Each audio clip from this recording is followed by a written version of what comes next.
नमस्कार दोस्तों, मैं अंकुर उपाध्याय स्वागत करता हूं आप सभी का आपके अपने YouTube channel share market analysis में। यहां आप सभी के साथ बात करने वाला हूं HDFC बैंक के स्टॉक के बारे में। रिसेंटली बड़ी तेजी आई है इस स्टॉक में, बहुत कुछ अच्छा हुआ है लेकिन आज कुछ खराब हो गया है। पहले आप दोनों चीजों में डिफरेंस समझिए। जो अच्छा हुआ है वो किसी और की रिपोर्ट्स थी, जो अच्छा हुआ है वो थोड़े फंड फ्लोज थे, यानी कि पैसा आया। और ऐसा नहीं है कि किसी ने चाहते हुए निवेश करा, वो किसी इंडेक्स का पार्ट बनने जा रहा है तो पैसा आएगा, इस खुशी में शेयर का प्राइस भागा। लेकिन आज जो ये कंपनी का शेयर टूट रहा है ये अपने इंटरनल प्रॉब्लम्स की वजह से टूट रहा है। इंटरनल प्रॉब्लम क्या है? इंटरनल प्रॉब्लम है कंपनी की आगे की ग्रोथ। कंपनी ने Q1 जो निकला है उसकी अपडेट पेश करी और अपडेट्स में ना मजा नहीं आया मार्केट को, जिसकी वजह से आज ये शेयर 4% तक क्रैश होता हुआ दिखा है। अभी तक मैंने जितनी चीजें बोली हैं शायद आपको क्लियरली समझ में आ गई होंगी कि स्टॉक का प्राइस रिसेंटली जो भागा था वो रिपोर्ट्स पे भागा था, पॉजिटिव रिपोर्ट्स पे। कुछ फंड फ्लोज आ सकते हैं ऐसी खबरों पे भागा, लेकिन इसमें कुछ इंटरनल स्ट्रेंथ वाली बात तो नहीं थी ना। आज जो गिर रहा है वो इंटरनल वीकनेस जरूर है। अब आपको क्या करना है इसको समझिए। मैंने बीते जितने भी दिनों में जो जो रिपोर्ट आई है सब डिस्कस करी है, चाहे वो CLSC के टेक्निकल रिपोर्ट हो, चाहे वो MSCI इंडेक्स में रीबैलेंसिंग में वेटेज बढ़ने की खबर हो। और जितनी भी तेजी हुई है आपसे एक ही चीज बोली है कि इस शेयर को बेचना नहीं है। आज ये शेयर टूट गया, अब क्या करें?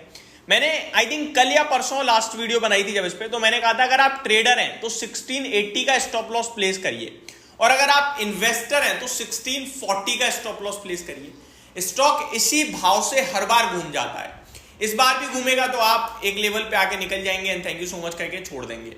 अदरवाइज आप बैठे रहिए, बेचने की जल्दबाजी मत कीजिए। अब पहले तो मैं आपको बता दूंगा आज जो अपडेट आई है कल कंपनी की तरफ से, वो अपडेट क्या है और ये शेयर कितना गिर सकता है और आपको यहां से क्या करना है एज अ इन्वेस्टर। क्योंकि ट्रेडर का तो स्टॉप लॉस कट गया भाई साहब, ठीक है? तो ट्रेडर्स का स्टॉप लॉस कट चुका है। Stop loss means profit book कर लिया आपने। देखो 1400 1450 रुपए से खरीद के बैठे हो, अब कहीं ना कहीं तो निकलोगे, तो हमें अपने स्टॉप लॉस को ट्रेल करते रहना टाइम टू टाइम।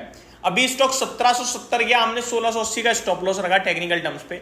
अब उसके नीचे निकल रहा है, हम बेच देंगे, प्रॉफिट बुक कर लेंगे, सिंपल है। अगर बेचेंगे नहीं तो वापस घूम गए तो पूरा प्रॉफिट छूट जाएगा। तो इसलिए प्रॉफिट बुक करना भी बनता है ट्रेडर्स को।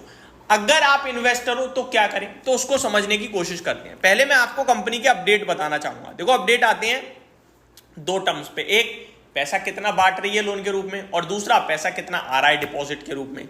तो यहां बैंक की तरफ से जो अपडेट है ना, वो पैसा कितना आ रहा है यानी एज अ डिपॉजिट, वहां पे प्रॉब्लम हो गई है, जिसकी वजह से बाजार नेगेटिव ले रहा है।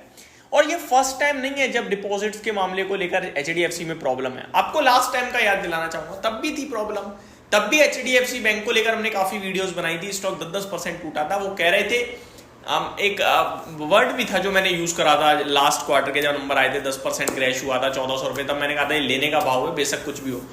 जहां पे दिक्कत ये थी कि बैंक कैसे डिपॉजिट्स को बढ़ाएगी।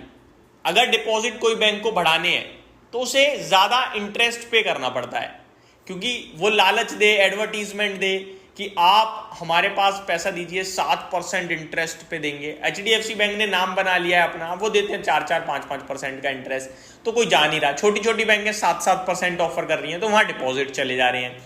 तो इन्हें अगर अपने डिपॉजिट बढ़ाने हैं तो कैसे बढ़ा सकती हैं? ये ज्यादा से ज्यादा एडवर्टीजमेंट करें, लोगों तक पता सबको है, लेकिन एडवर्टीजमेंट की अपनी एक वैल्यू है भाई। और इंटरेस्ट बढ़ाएं और एडवर्टीजमेंट करें तो पैसा आएगा इनके पास, ऑब्वियस आएगा, जिसकी वजह से इनके मार्जिन्स पे फर्क पड़ेगा। और यही रिपोर्ट आई थी, और मार्जिन घटने की वजह से शेयर का प्राइस टूटेगा। तो 10% क्रैश हो गया था लास्ट टाइम, लेकिन धीरे धीरे धीरे धीरे रिकवर हुआ और अपने लाइफ हाई पे हिट कर दिया स्टॉक ने।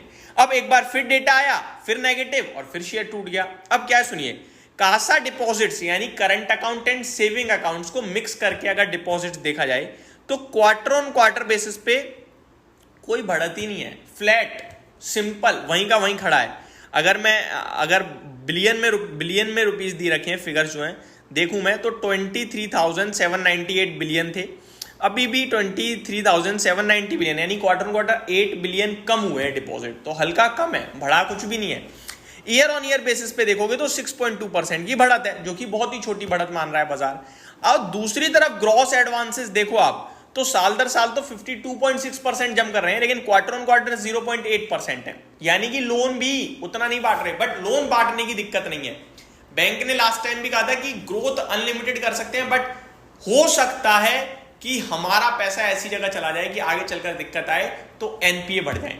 अब ये छोटी बैंकें जो सोच नहीं रही है कि एनपीए बढ़ गए तो कैसे ट्रिगर करेंगे, वो सिर्फ लोन बांटने में लगी हुई है। तो देखा जाए तो दिक्कत आगे ग्रोथ की नहीं है, दिक्कत है कि पैसा नहीं आ रहा बैंक के पास। उस पैसे को लाने के लिए इन्हें एडिशनल खर्चा करना पड़ेगा, और वो खर्चा होगा तो मार्जिन टूटेंगे, और मार्जिन टूटेंगे तो बाजार निराश होगा। ये रीजन है। ठीक है, मैंने आपको डिटेल सारी दे दी। अब आते हैं कि भैया क्या करें, हमें इन सबसे मतलब नहीं है। बहुत सारे इन्वेस्टर्स ऐसे भी होते हैं, बट मेरे को लगता है आपको इन सबसे मतलब होना चाहिए, क्योंकि ये इंटरनल चीजें जो आपको पता होनी चाहिए। आपका शेयर क्यों गिर रहा है, ये रीजन है। पैसा डिपॉजिट आदमी तो कल तो आएगा ही, आपको पता है। ग्रोथ पड़ी है अनलिमिटेड। तो अब आपको क्या करना है उसको समझिए। देखिए, अगर आपने एज ए इन्वेस्टर अभी तक एग्जिट नहीं मारा, 4% टूट चुका है, डाउन साइड कितनी रह गई, कुछ भी तो नहीं रह गया। आप मैंने आपके साथ 1640 का स्टॉप लॉस शेयर करा है, 1654 पे ट्रेड कर रहा है, तो क्या हमें वही स्टॉप लॉस रखना है? देखो, मेरे हिसाब से आप चाहो तो 1640 को एज ए स्टॉप लॉस ले सकते हो, 15 रुपए और है। अदरवाइज आप दूसरी स्ट्रेटेजी बना सकते हो कि भैया थोड़ा और वेट करूंगा, गिरता है तो 1620 से 1580 पे पैसा है तो एक्यूमुलेट करूंगा और खरीदूंगा। दो चीजें आप कर सकते हो। क्यों कर सकते हो? देखो, एट द एंड ये आपका दिमाग से उतर रहा है, एमएससीआई इंडेक्स में शामिल हो रहा है, 27,000 करोड़ का इनफ्लोज आएंगे। एट द एंड कंपनी के वैल्यूएशन सस्ते हैं, और ग्रोथ आज नहीं तो कल कंपनी उठाई देगी। ग्रोथ तो है, बस डिपॉजिट्स की दिक्कत है, वो कंपनी लेके आ जाएगी। तो मेरा मानना है एज ए इन्वेस्टर, आपका अगर मोर देन 1 ईयर व्यू है तो आप इसको 1620 to 1580 अगर आता है तो एक एडिशनल बाइंग का मौका दे रहा है, ये समझ के और खरीदना। एज अ 3 महीने से 6 महीने वाले इन्वेस्टर्स के लिए मैं 1640 रुपए का ही स्टॉप लॉस दूंगा, 15 रुपए और नीचे। अगर उसके नीचे आज क्लोजिंग दे जाए तो आप एग्जिट कर देना। आज एक और चीज इंटरेस्टिंग ये है कि आज वीकली क्लोजिंग थी, वीकली क्लोजिंग में स्टॉक वापस से नीचे आ रहा है, तो ये थोड़ा सा नेगेटिव हो रहा है। तो ये पूरी डिटेल्स थी, होप आपको सारी चीजें समझ में आई होगी। Thank you so much for watching this video. Have a great day guys.